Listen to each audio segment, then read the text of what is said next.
What's going on, YouTube fam? It's your boy Tony2times, and we back with another video, man. Look, I appreciate all the love and support I've been getting, man. For my new subscribers, I'm gonna do this video. I did a part one. It's how I survived prison at age 17 in Baltimore, Maryland. Now, look, I do these stories not to glorify the streets, not to glorify jail, of course, but just to bring y'all the real. You feel me? So basically, I was 17 years old. I got jammed up, you feel me? I got caught up. I was in the streets. My daughter was 3 months. My mother had just died. I ain't had no job. My grandma was getting one check a month, SSI. So basically, I was the man of the house. So, I was doing certain little things, you feel me? I was hustling, trying to get right, just trying to make something shake for my daughter. Long story short, I got jammed up. Okay, when I first got booked, I'm thinking I'm 17. I'm going to the juvenile place. But they charged me as an adult because the crime was violent. So I go, I spent like almost a year at county jail. I had a paid attorney, but he kind of threw me to the wolves because he didn't get all his money. You feel me? My peoples ain't have all the money to give him. So they gave me 20 years, all suspended but 5. So I had to do 3.5 years. Now, when I first went in, I was wilding out, doing what I had to do, you feel me? Of course, people gonna try you. You got to fight, things like that.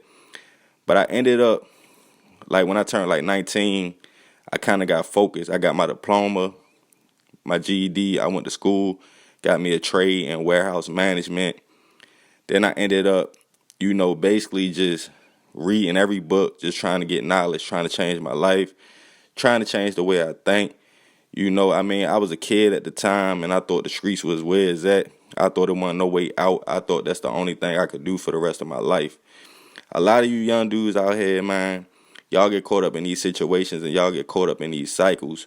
And I'm going to let you know, when you go to prison, it's a whole different ball game. You might be the man in your neighborhood. You might be the man on the block. But when you go in there, you're around real hitters. You feel me? Like real hitters. So it's a different ball game. And if you ain't built like that, it's going to show and it's going to come out you. And a lot of people can't do that time. Like when they gave me 20 years, I didn't even know that I ain't have to do 20 years because they suspended everything but 5. So I had to do 3.5 years. On the 5 years, I came home. I was on 5 years parole and probation, but I was backing up 15 years. So if I would have got jammed up for anything else, they could have gave me anywhere between 1 to 15 years. Now, when I came out, it was hard. I was walking to the parole probation center. I had to teach myself how to drive, stuff like that. You see what I'm saying? To get my daughter, because she lived like an hour away. But during the struggle and during the time I spent in there, minus the fighting, minus the taking commissary, minus all that, minus all the street stuff and the gangster stuff, it was one of the best experiences I had in my life because it taught me how to be a man. It taught me how to respect other men, other situations. It taught me how to analyze a room. It taught me a lot of things I need to know to survive out here in this world, because the world is jungle. But man, for you young dudes that's think about going out here and breaking laws, just think about it. When you get in there, it ain't no guns. You better know how to use that knife, or you better know how to fight. You see what I'm saying? Dudes gonna try you. They don't care who you is, where you from, who you know, who your family is. You gonna fight, even if you try not to fight. Now, your mindset is everything. You stay to yourself. You try to stay humble. You might be able to slide through the cracks. But if you come in there and try to be tough Tony, you're not gonna make it. But at the end of the day, you should just want to stay away from the situation, period. Don't nobody want to be locked up. Ain't nothing cool about prison. I bring these stories not to glorify it. Like I said, I've been through a lot of these things y'all hear me speak on. You see what I'm saying? So I don't just be talking. On these pictures, and the first picture on top, that's me on the right. Yeah, that's the right. The one with the white t-shirt on. So I was young. Y'all see how young I was. You see what I'm saying? Should nobody that young be around all these dudes that been locked up longer than I've been alive. I was 17. My first cell buddy had life. He was locked up 20-something years. But he taught me a lot. And he taught me, like, to come out here in the streets, get a family, build my credit up, try to start a business, stuff like that. So it put me on the right track. And, I understand the fast lifestyle. I understand the money get good and stuff like that.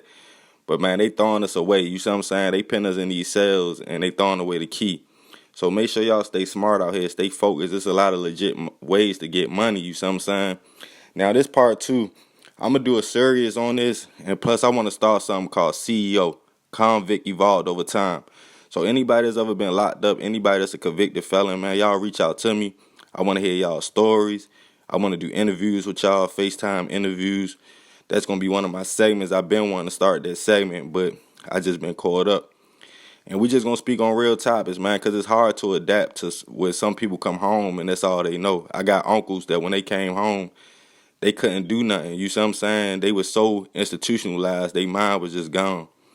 But yeah, man, so basically I survived by just being level-headed, by trying to just be myself and not be nobody else, and not start stuff and just stay to myself, mind my business and do what I got to do, get my GED and stuff like that. Ain't nothing wrong with school. Ain't nothing wrong with getting a trade. If I ain't had my trade, I don't know what I would have came home and did, because when I went on work release, I got a job that I stayed at 6 years, and that's how I finished parole and probation. But y'all let me know what y'all think about this situation. I'm going to have part 3 coming to y'all tomorrow. I'm going to do like a 5-episode segment on this because I got a lot of stuff to talk about. But like I say, any convicted felons, anybody want to talk about their story, hit me up. Be sure to subscribe, hit that notification bell for uploads. Check out the links in the description. We still on that race to 10K. Love, fam.